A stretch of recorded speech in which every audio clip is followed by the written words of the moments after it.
Welcome to the Magic on the Inside podcast by the Sisters Enchanted, where we chat magic, hot topics, personal development, and good old-fashioned life. Brew up something delicious and sit with us for a spell.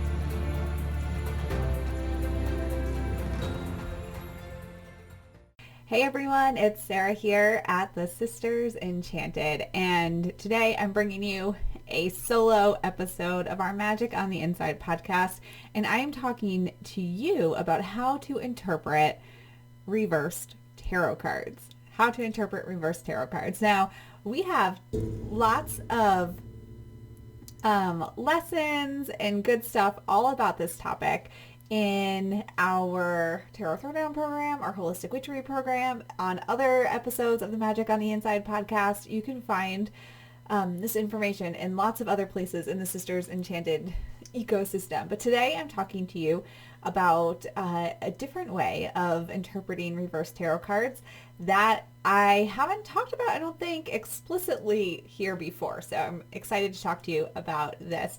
If you are new to these parts here at the Sisters Enchanted, we have been bringing magic to the masses since 2016.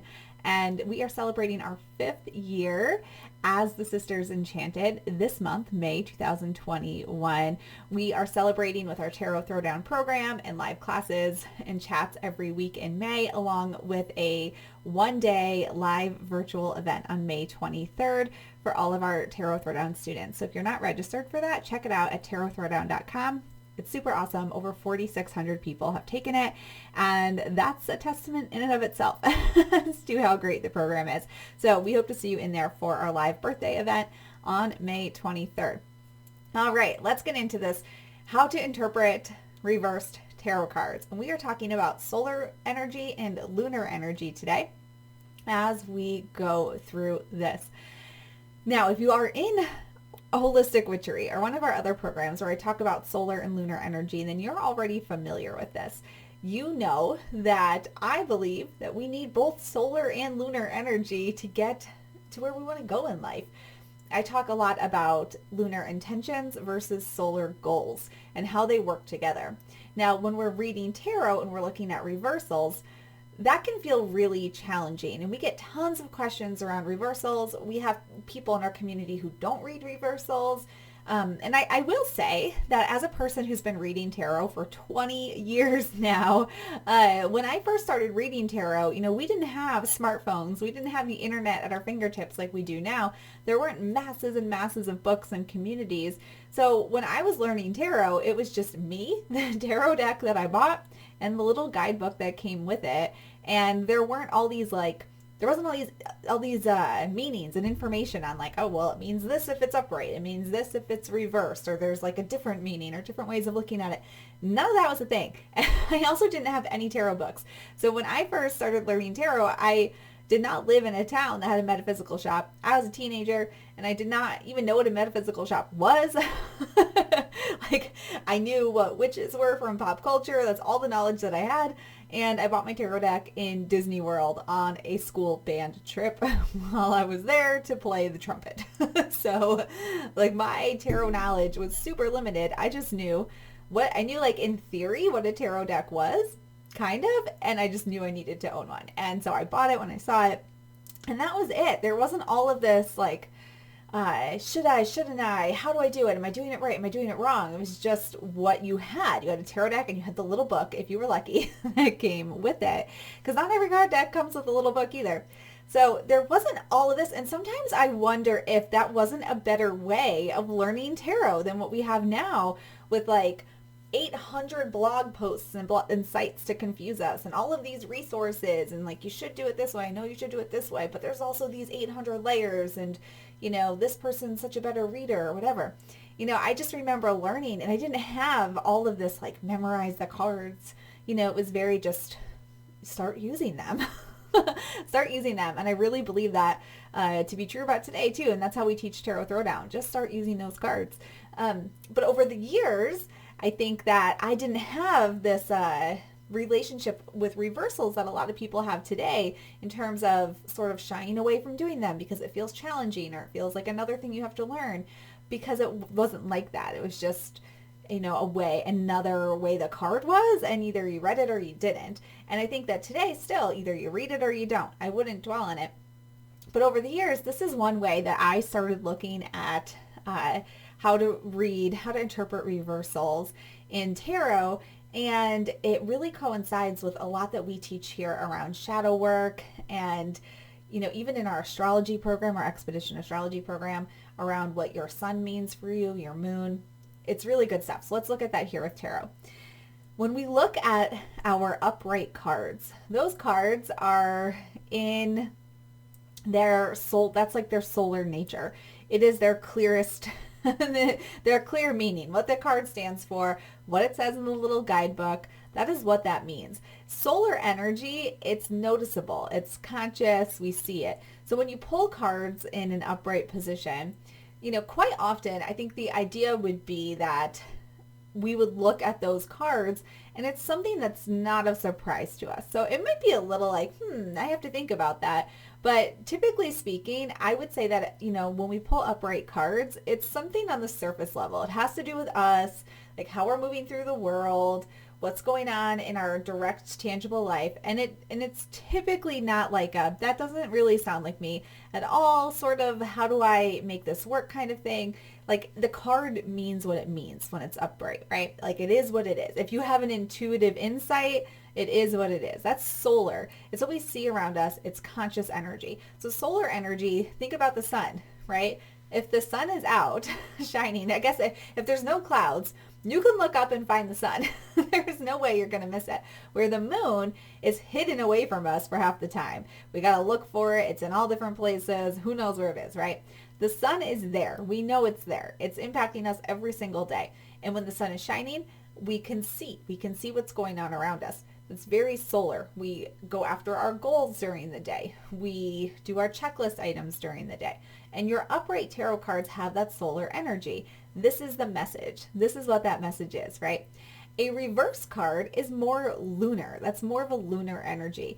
Now, I think this is what trips people up with reversals quite often, honestly, if I think about it, because your lunar self, if you think about your moon sign in astrology, that's often it's like your subconscious emotional body. It's not the person that you are always. I mean, it is you. You always are that person, but you're not always living like consciously, like a 100% in your subconscious emotional self. If you were, you'd be very tired.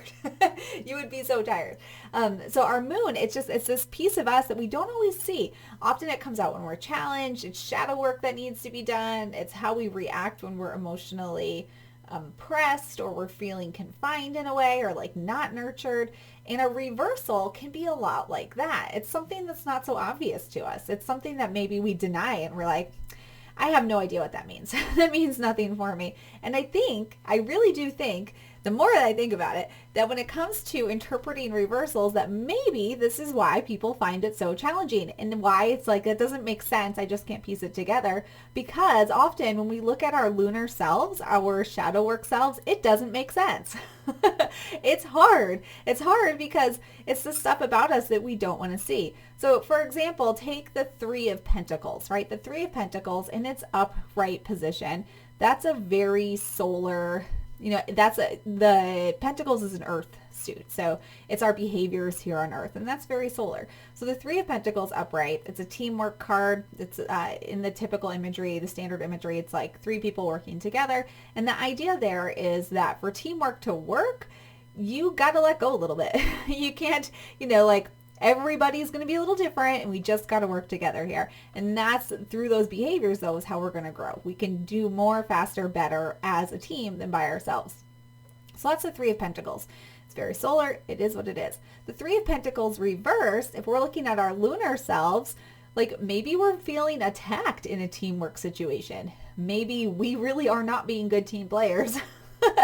But like we don't see it because we think everybody else isn't being a good team player. And that's what can make it so hard. It's like, I think the reversals can be a personal attack on ourselves. So if we're reading reversals, we pull cards and some are reversed and we're reading for ourselves in particular, it's just like, us having to identify our shadow stuff. And that is hard. That's really hard to do, to call yourself out like that and say, whoa, here, I need to be a better team player. Maybe I'm the one who's holding the team back, when every day I've been thinking, well, it's everybody else.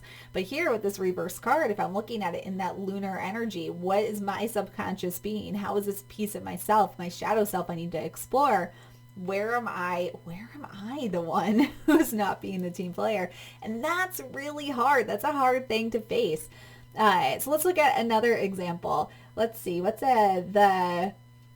at a major arcana. I'm just thinking of them off the top of my head. So if we're looking at the Tower, for example, so in its upright position, that very solar energy, what we see, it's obvious to us what's happening, or at least it makes sense, and it's kind of like we'll recognize it sooner rather than later.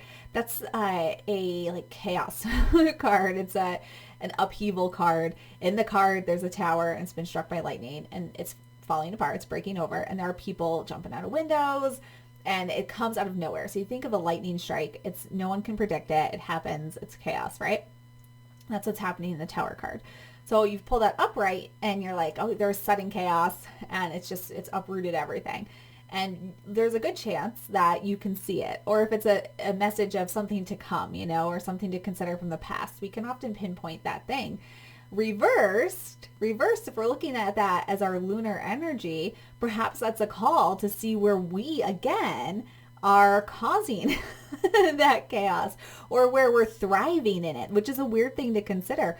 But when we're in a real funky emotional space, so many of us at some point in our lives have really we have thrived on the chaos of something around us, or perhaps we've poked the fire a little bit, or poked the bear, so to speak, of gossip or of something else happening, because somewhere on a shadow level, it's making us feel better, which is that's a human thing, right? It's a very human thing. But looking at it reverse, I think we can often think, well, what does that mean? That feels so challenging. And I would say to look at it as a lunar inner subconscious thing, where subconsciously are you perhaps filling a void with some kind of unending chaos? Or where are you not noticing your part in that chaos? Where are you, where are you fueling it? Where are you thriving on it? All of those things. And that's very shadowy sort of stuff. So upright, we can look at the world around us, right? And reversed, we can look at ourselves within. So how we are within is going to impact how we participate in relationships. It's going to impact how we view our ability to move forward and grow during tough times. It's going to impact how we view our own resourcefulness, how we view others' treatment of us, and how that is impacting us in our lives, how it's holding us back. This shadow stuff is really, really important. And I do think that perhaps that is what makes reading reversals so challenging. And as a tarot reader too, I think that can make reading tarot for others very challenging, because so often we aren't open to receiving those messages, particularly if we're receiving them from a stranger and somebody looks at us and is like, well, perhaps, my friend, you are causing this chaos. Perhaps you're really thriving in it, and we should look at other ways to thrive. That's hard, especially from a stranger, and you're like, you don't know my life. It's totally not me, it's somebody else. Because that's shadow work. That's shadow work that has to be done. Reversals are totally a key into shadow work. If there's a big giant shadow work door, tarot reversals are a key to open that door. And it's really about looking at the solar stuff of the upright card. So what is obvious to me? What is tangible? What makes a lot of sense? It's very clear that makes sense, versus reversals, which are lunar. And those emotions that we experience, they often don't make sense. The emotions we experience, we often push them down. We try to tuck them into neat little boxes, find, the outward reasons as to why we're having them, not look at the stories we're creating for ourselves. And that all comes with reading reversals. So listen, next time you are considering whether or not you should interpret reversals or how to do it, I'm not here to tell you should. I will say that for at least half of my tarot reading escapades, I did not even really consider the difference between a reversal and an upright card. And, I still often don't. If, though, I do pull a reversal and I get to thinking about it, it definitely can hit home in a different way than reading it in the upright position does, if I consider that solar and lunar sort of association to the cards. So I challenge you to look at it that way. Maybe pull one card and ask, what does this feel like if I'm talking about just the meaning of it? What I know to be true about this card versus what would be a shadow aspect of this card? What would it look like to look at this as an emotional aspect of self or something subconscious that I'm not seeing? So much good stuff there. All right, if you want to learn more about tarot, make sure you're joining us over in Tarot Throwdown. It's at tarotthrowdown.com.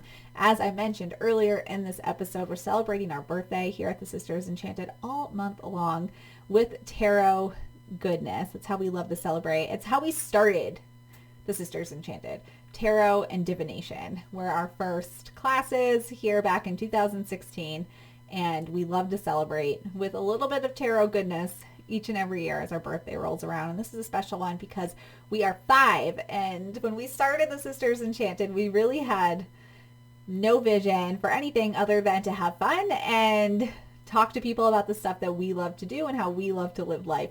And here we are 5 years later with thousands of students and we've had over 100,000 people come through our free classes, and we're just, completely enamored with this community. And we think that we are so awesome because we have the most awesome community around, and people who are really doing the tough shadow work every day and not just lighting candles and having fun prancing in fields. We're actually doing the hard work that makes all the magic we do work for us and change our lives so that we can change the world around us to be a better place. So proud of everything we've done here at Sisters Enchanted, and our community is at the top of that list. So thank you all for being here.